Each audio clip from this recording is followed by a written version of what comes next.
Hello, ನಾನು doctor ಪವಿತ್ರ ಹೆಚ್.ಎನ್. ನಾನು qualified dermatologist. ನಾನು ಸ್ಕಿನ್, ಹೇರ್ ಮತ್ತು ಆಸ್ಥೆಟಿಕ್ ಡರ್ಮಟಾಲಜಿ ಪ್ರಾಕ್ಟೀಸ್ ಮಾಡ್ತೀನಿ. ಕ್ಲಿನಿಕ್ ಬಂದುಬಿಟ್ಟು ಜಯನಗರ್ 7th ಬ್ಲಾಕಲ್ಲಿದೆ. ಇವತ್ತು ನಾನು ನಿಮಗೆ ಅಂಡರ್ ಆರ್ಮ್ ಪಿಗ್ಮೆಂಟೇಷನ್ ಯಾವ ಕಾರಣಕ್ಕಾಗುತ್ತೆ, ಅದನ್ನು ಯಾವ ಥರ ನಾವು ಟ್ರೀಟ್ ಮಾಡಬಹುದು ಅನ್ನೋದ್ರ ಬಗ್ಗೆ ಹೇಳ್ಕೊಡ್ತೀನಿ.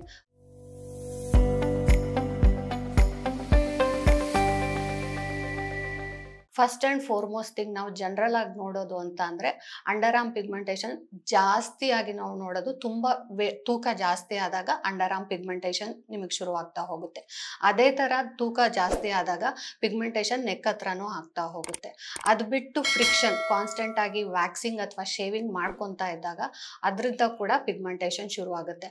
ಅದು ಬಿಟ್ಟು ರೀಸೆಂಟಾಗಿ ನೀವೇನಾದರೂ ಡಯಾಬಿಟಿಕ್ ಅಥವಾ ಹೈಪೋಥೈರಾಯ್ಡ್ ಅಥವಾ any kind of a hormonal imbalance, it can be PCOD also, then along with the face ಮತ್ತು ಹೇರ್ ಚೇಂಜಸ್ ಜೊತೆಗೆ ಅಂಡರ್ ಆರ್ಮ್ ಪಿಗ್ಮೆಂಟೇಷನ್ ಕೂಡ ಆಗ್ತಾ ಹೋಗ್ಬೋದು. ಆಮೇಲೆ ನಮ್ಗೇನಪ್ಪ ಹ್ಯಾಬಿಟ್ ಇರುತ್ತೆ ಅಂತ ಡೈರೆಕ್ಟ್ ಆಗಿ ನಾವು ಸ್ಕಿನ್ ಮೇಲೆ ಡಿಯೋಡ್ರೆಂಟ್ಸ್ ಅಥವಾ any kind of perfume spray ಮಾಡ್ಕೊತಾ ಹೋಗ್ತೀವಿ. ಅದು ಅಲರ್ಜಿ ಶುರು ಆದಾಗ ಒಬ್ಬರಿಗೆ ಅಂಡರ್ ಆರ್ಮ್ ಪಿಗ್ಮೆಂಟೇಷನ್ ಆಗ್ತಾ ಹೋಗುತ್ತೆ. ಸೊ ಈಗ ಫಸ್ಟ್ ಈ ಥರ ಯಾವ್ದಾದ್ರು ಒಬ್ರು ನಮ್ಮ ಹತ್ರ ಅಂಡರ್ ಆರ್ಮ್ ಪಿಗ್ಮೆಂಟೇಷನ್ ಅಂತ ಬಂದಾಗ ನಾವು ಈ ಥರ ಏನಾದರೂ ಅವ್ರು ಯೂಸ್ ಮಾಡ್ತಾ ಇದ್ದಾರೆ ಅಥವಾ ಏನಾದರೂ ಹಾರ್ಮೋನಲ್ ಇಂಬ್ಯಾಲೆನ್ಸ್ ಇದೆಯಾ ಅಂತ ರೂಲ್ ಔಟ್ ಮಾಡ್ಕೋಬೇಕು. ಅದಾದ ನಂತರ ಅವ್ರು ಇತ್ತೀಚೆಗೆ ತೂಕ ಜಾಸ್ತಿ ಆಗ್ತಾ ಇದ್ದಾರೆ ಅಂತ ಅಂದಾಗ ಅವ್ರಿಗೆ ಫಸ್ಟ್ ನಾವು ಹೇಳಬೇಕು ತೂಕ ಕಮ್ಮಿ ಮಾಡಿಸ್ಕೊತಾ ಹೋಗಿ ಅಂತ ಹೇಳಬೇಕು.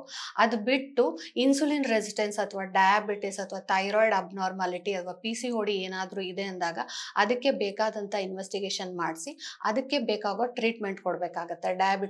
ಡಯಾಬಿಟಿಕ್ ಇದ್ದಾಗ ಆ್ಯಂಟಿ ಡಯಾಬಿಟಿಕ್ ಡ್ರಗ್ಸ್ ಬೇಕಾಗುತ್ತೆ. ಹೈಪೋಥೈರಾಯ್ಡ್ ಆದಾಗ ಥೈರೋನಾಮ್ ಅಥವಾ ಎಲ್ಟ್ರಾಕ್ಸಿನ್ ಅಂತ ಸಪ್ಲಿಮೆಂಟೇಷನ್ ಕೊಡ್ತೀವಿ. PCOD ಇದ್ದಾಗ ಹೆಚ್ಚು ಜನ ನಾವು ಅವ್ರಿಗೆ ಓರಲ್ ಆಗಿ ಸಪ್ಲಿಮೆಂಟೇಷನ್ ಏನೂ ಇರೋದಿಲ್ಲ, ಅವ್ರದ್ದು ಫಿಸಿಕಲ್ ಆಕ್ಟಿವಿಟಿ ಚೆನ್ನಾಗಿ ಮಾಡ್ಕೊತಾ ಹೋಗಿ ಆಟೋಮ್ಯಾಟಿಕ್ ಆಗಿ ಪಿಗ್ಮೆಂಟೇಷನ್ ಕೂಡ ಕಮ್ಮಿ ಆಗುತ್ತೆ ಅಂತ ಹೇಳ್ತೀವಿ. ಸೊ ಇದು ನಾವು ಮೆಡಿಕಲಿ ಏನಾದರೂ ಪ್ರಾಬ್ಲಮ್ ಇದ್ದಾಗ ಅದಕ್ಕೆ ಟ್ರೀಟ್ಮೆಂಟ್ ಕೊಡಬೇಕಾಗತ್ತೆ. ಅದ್ರ ಜೊತೆಗೆ ಒಬ್ಬೊಬ್ಬರಿಗೆ ವ್ಯಾಕ್ಸಿಂಗ್ ಕಾನ್ಸ್ಟೆಂಟ್ ಆಗಿ ಮಾಡ್ಕೊತಾ ಇದ್ದಾಗ ಆ ಜಾಗ is a sensitive area, intertriginous area ಅಂತ ಹೇಳ್ತೀವಿ. ಸೊ ಅಲ್ಲಿ ಮಾಯಿಶ್ಚರು ಇರುತ್ತೆ. ಅದೇನಾಗುತ್ತೆ, ನಾವು ವ್ಯಾಕ್ಸಿಂಗ್ ಮಾಡ್ತಾ ಹೋದಾಗ we are irritating the skin. So ಅದು ಕ್ರಮೇಣ ಪಿಗ್ಮೆಂಟೇಷನ್ ಆಗ್ತಾ ಹೋಗುತ್ತೆ.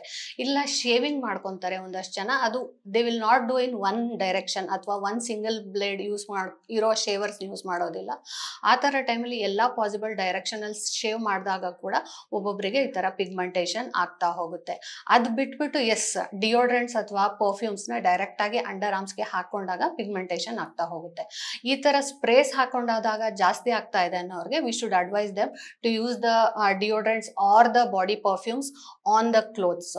ಅದಾದ ನಂತರ ಇಷ್ಟು ನಾವು ಏನು ಹೋಮ್ ರೆಮಿಡಿ ಮಾಡ್ಬೋದು ಅದನ್ನ ಹೇಳ್ತಾ ಇದ್ದೀನಿ.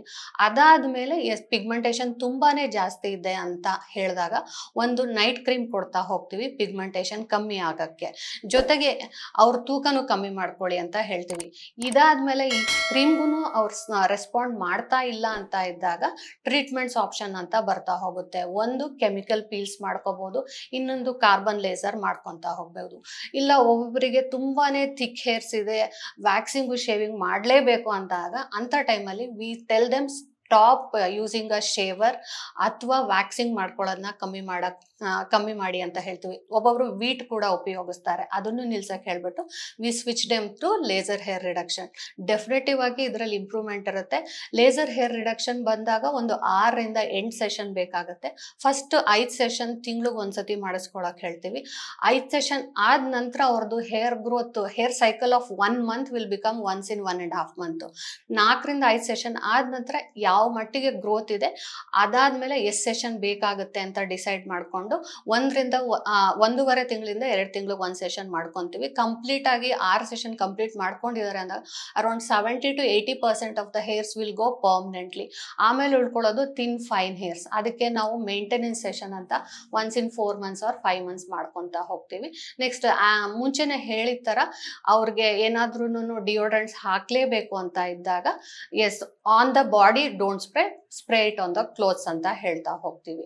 ಇನ್ನೊಂದು ಇದೇ ಸೇಮ್ ಅಂಡರ್ ಆರ್ಮ್ಸ್ ಅಲ್ಲಿ ನೀವು ನೆಕ್ಸ್ಟ್ ಕಾಮನ್ ಆಗಿ ನೋಡೋದು ಅಂತ ಬಂದ್ರೆ ಎಕ್ಸೆಸಿವ್ ಸ್ವೆಟ್ಟಿಂಗ್. ಇದ್ರಲ್ಲಿ ಇದು ಯಾಕಪ್ಪ ಅವರು ಹೆಚ್ಚಾಗಿ ಸ್ವೆಟ್ ಆಗ್ತಾರೆ, ಇದನ್ನ ನಾವು ಹೈಪರ್ ಹೈಡ್ರೋಸಿಸ್ ಅಂತ ಹೇಳ್ತೀವಿ. ಇದು ಒಬ್ಬೊಬ್ಬರಿಗೆ ಇಡಿಯೋಪತಿಕ್ ಇರುತ್ತೆ.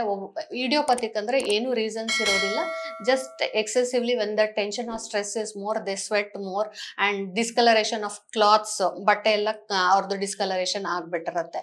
ಒಬ್ಬೊಬ್ಬರಿಗೆ ಇನ್ನೊಬ್ರಿಗೆ ಏನಾಗುತ್ತೆ ಅಂತ ಅಂದ್ರೆ ಅವರು ಯಾವಾಗ ಕಾನ್ಸ್ಟೆಂಟ್ ಆಗಿ ಎಕ್ಸೆಸಿವ್ ಸ್ಟ್ರೆಸ್ ಇದಾಗ್ತಾ ಇರ್ತಾರೆ, ಹೈಪರ್ ಹೈಡ್ರೋಸಿಸ್ ಆಗಿ ಅವರಲ್ಲಿ ಪ್ಯಾರಾಸಿಂಪಥೆಟಿಕ್ ಮತ್ತೆ ಸಿಂಪಥೆಟಿಕ್ ನರ್ವಸ್ ಸಿಸ್ಟಮ್ ಆಕ್ಟಿವ್ ಜಾಸ್ತಿ ಆಗುತ್ತೆ. ಸೊ ಅವ್ರು ಎಕ್ಸೆಸಿವ್ ಸ್ವೆಟ್ ಆಗ್ತಾ ಹೋಗ್ತಾರೆ.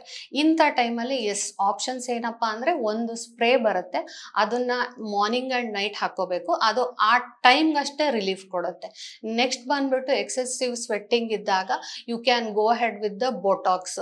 6 months ಇರುತ್ತೆ, ವರ್ಷಕ್ಕೆ 2 ಸತಿ ಮಾಡ್ಕೋಬೇಕಾಗುತ್ತೆ. ಇದು ಹೋಗ್ಬಿಟ್ಟು ಸ್ವೆಟ್ ಗ್ಲ್ಯಾಂಡ್ಸ್ ಅಲ್ಲಿರೋ ನರ್ವ್ಸ್ ನ ಬ್ಲಾಕ್ ಮಾಡುತ್ತೆ. ಸೊ ಎಕ್ಸೆಸಿವ್ ಸ್ವೆಟ್ ಸೆಕ್ರೆಟ್ ಆಗೋದಿಲ್ಲ. ಇದ್ರಲ್ಲೂ ರೆಸ್ಪಾಂಡ್ ಆಗ್ತಾ ಇಲ್ಲ ಅಥವಾ ನಮ್ಗೆ ಇದನ್ನ ವರ್ಷಕ್ಕೆ 2 ಸತಿ ಮಾಡಿಸ್ಕೊಳಕ್ ಆಗಲ್ಲ ಅಂತ ಬಂದಾಗ ನೆಕ್ಸ್ಟ್ RF ಮೈಕ್ರೋ ನೀಡ್ಲಿಂಗ್ ಅಂತ ಟ್ರೀಟ್ಮೆಂಟ್ ಇದೆ, ಅದು ಕೂಡ ಹೆಲ್ಪ್ ಆಗುತ್ತೆ. So RF micro needling around 6 sessions ಬೇಕಾಗುತ್ತೆ, ತಿಂಗಳಿಗೆ ಒಂದ್ಸತಿ ಮಾಡೋದು. Again you will see around 60 to 70% of the complete reduction of the sweating ಇರುತ್ತೆ.